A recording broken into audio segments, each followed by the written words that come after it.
Hello दोस्तों, आज मैं आपके साथ बहुत ही यम्मी और डिलीशियस और क्रीम चीज़ की रेसिपी शेयर करने जा रही हूँ। एंड फ्रेंड्स, ट्रस्ट मी, ये रेसिपी आप एक बार ट्राई करोगे तो बार बार आपका बनाने का मन करेगा और मार्केट वाले चीज़ केक्स को तो आप बिल्कुल भूल ही जाओगे।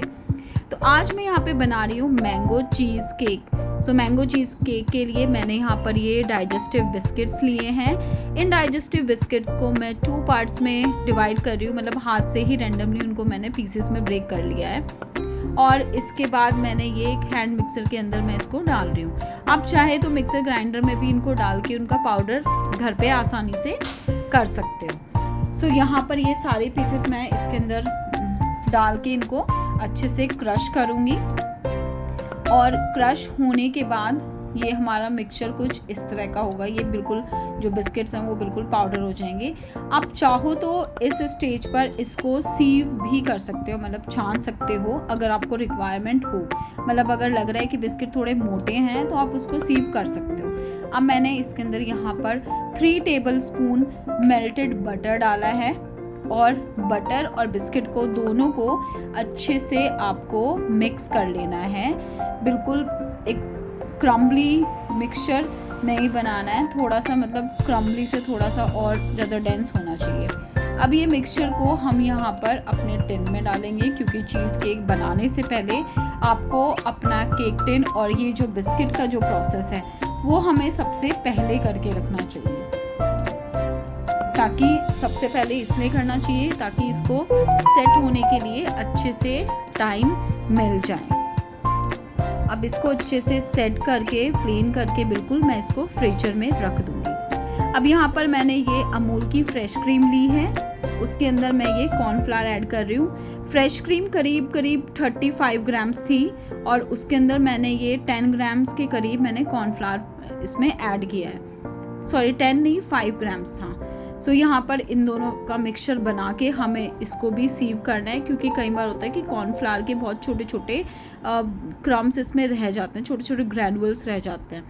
और इसको हम थोड़ा साइड रख देंगे ठंडा होने के लिए। अब ये मैंने यहाँ पर वाइट चॉकलेट ली है। वाइट चॉकलेट को अच्छे से मेल्ट कर लिया है और मेल्ट करने के बाद जो मेरा कॉर्नफ्लावर और क्रीम का जो मिक्सचर था हमें ये उसके अंदर ऐड कर देनी है।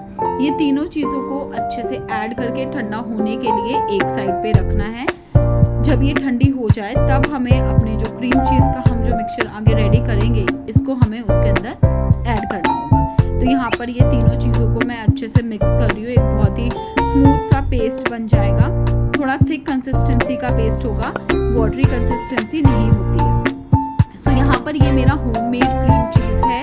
इसकी भी रेसिपी मैं अपने चैनल पे जल्दी ही शेयर कर दूंगी या इस वीडियो के बाद ही शेयर कर दूंगी। और इस क्रीम चीज़ को मैं यहाँ पर अब एक बड़े बॉल में निकाल रही हूँ। क्रीम चीज़ अराउंड 150 ग्राम्स लेना है और इस 150 ग्राम क्रीम चीज़ को हम अच्छे से यहाँ पर बीटर की हेल्प से बीट कर लेंगे। स्मूथ हो जाएगा। ये प्रोसेस इसलिए करते हैं ताकि जो हमारा जो क्रीम चीज़ हम यूज़ कर रहे हैं वो अच्छे से स्मूथ हो जाए, उसमें किसी भी तरह के कोई लम्प्स ना रहे, इसलिए ये प्रोसेस हम यहाँ पे करते हैं। अब जो ये chocolate cornflour plus fresh cream का जो कॉम्बिनेशन मैंने रेडी किया था पहले, जो मिक्सचर बनाया था, उसको भी मैंने इसके अंदर यूज़ कर लिया। इस स्टेज पे आप चाहे तो हाथ से भी उसको अच्छे से ऐसे विस्क कर सकते हैं जैसे मैं कर रही थी, और चाहे तो आप फिर से हैंड ब्लेंडर को अटैच करके उससे भी आप इन तीनों चीज़ों को ईजिली मिक्स कर सकते हैं। अब ये सारी चीज़ें अच्छे से मिक्स हो गई हैं। इनको मिक्स करने के बाद अब मैं यहाँ पे ये डाल रही हूँ मैंगो प्यूरी। ये मैंगो प्यूरी मैंगो को कट करके मिक्सर में डाल के हल्की सी, आप चाहे तो 1 टेबलस्पून चीनी इसमें ऐड कर सकते हो। वो डिपेंड करता है कि आपका मैंगो कितना मीठा है। सो इसको पेस्ट बना लिया था और ये पेस्ट मैं इसमें बैचेस में इसके अंदर ऐड करूँगी, एक साथ ही सारा नहीं ऐड करूँगी। जो भी चीज़ें अगर आप कभी भी कोई भी इस तरह से कुछ मिक्स करते हैं तो पूरा एक साथ नहीं डालना चाहिए, थोड़े बैचेस में डालना चाहिए ताकि वो अच्छे से मिक्स हो जाए। अब यहाँ पर ये प्यूरी मेरी इसमें ऐड हो चुकी है। प्यूरी ऐड करने के बाद अब मैं यहाँ पर ये ले रही हूँ व्हिप्ड क्रीम। व्हिप्ड क्रीम मैंने यहाँ पर अराउंड 60 ग्राम्स व्हिप्ड क्रीम ली है। 150 ग्राम क्रीम चीज़ था मेरा।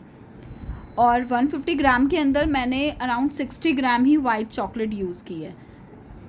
तो यहाँ पर ये सारी चीज़ों को अच्छे से बीट कर लेंगे और बीट करने के बाद जो हमारा क्रीम चीज़ का मिक्सचर है वो यहाँ पर रेडी होता है। फ्रेंड्स, इस रेसिपी में मैंने किसी भी तरह का कोई केमिकल एज सच कोई यूज़ नहीं किया, ना ही कोई जेलेटिन यूज़ किया, ना ही कोई अगर अगर यूज़ किया है। लेकिन ट्रस्ट मी, इसका टेस्ट बिल्कुल माइंड ब्लोइंग होता है, बिल्कुल मार्केट जैसा आपको चीज़ केक का टेस्ट लगेगा यहाँ पर। सो ये बैटर मेरा रेडी हो गया था इसका। अब इस क्रीम चीज़ के और व्हिप्ड क्रीम का जो हमारा मिक्सचर है, इसको हम अपने टिन के अंदर पोर करेंगे। टिन को अच्छे से फिल कर लेंगे और फिल करने के बाद हल्का सा उसको टैप करके आपको इसको फ्रिज में रख देना है अगले 8 से 10 घंटों के लिए।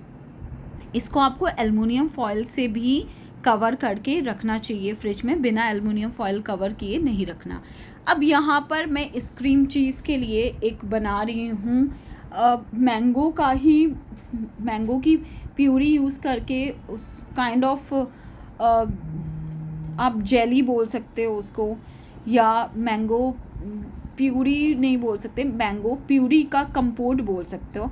एक्चुअल में तो मैंगो कंपोट थोड़ा डिफरेंट होता है क्योंकि उसमें कंपोट में हमारे छोटे छोटे पीसेस भी होते हैं, बट यहाँ पे मैंने बिल्कुल ये प्यूरी फॉर्म में किया हुआ है। और इसके अंदर मैंने शुगर ऐड की है 2 टेबलस्पून, और शुगर के साथ साथ मैं यहाँ पर कॉर्नफ्लावर प्लस वाटर दोनों का मिक्सचर बनाकर वो इसके अंदर ऐड कर रही हूँ। ये एक तरह से हमारा जो क्रीम चीज़ है उसके ऊपर जेली जैसा इफ़ेक्ट आ जाएगा, इससे एक लेयर फॉर्म हो जाएगी मैंगो की। तो इसलिए मैं इसको यहाँ पर रेडी कर रही हूँ। इसको भी आपको बनाकर पहले ठंडा होने के लिए रख देना है, और जब ये ठंडा हो जाए तो इसको भी पहले आपको सीव करना है। सीव करने के बाद ही आप अपने चीज़ केक के ऊपर इस मिक्सचर को पोर करना। कुछ भी आप इस तरह बेकिंग में, मतलब अगर आप कुछ भी चीज़ें बना रहे हो, कोई भी चीज़ कर रहे हो, तो आपको उसको सीव करके ही लेना चाहिए। ये बहुत अच्छी चीज़ होती है।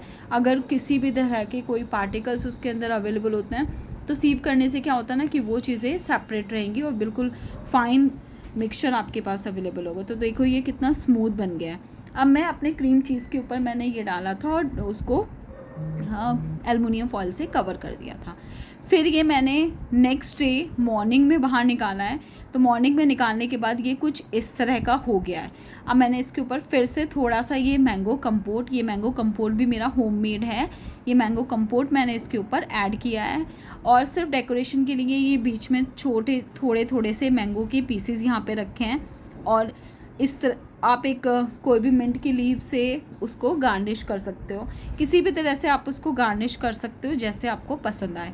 तो मेरा चीज़ केक तो रेडी है, बहुत ही यम्मी एंड डिलीशियस।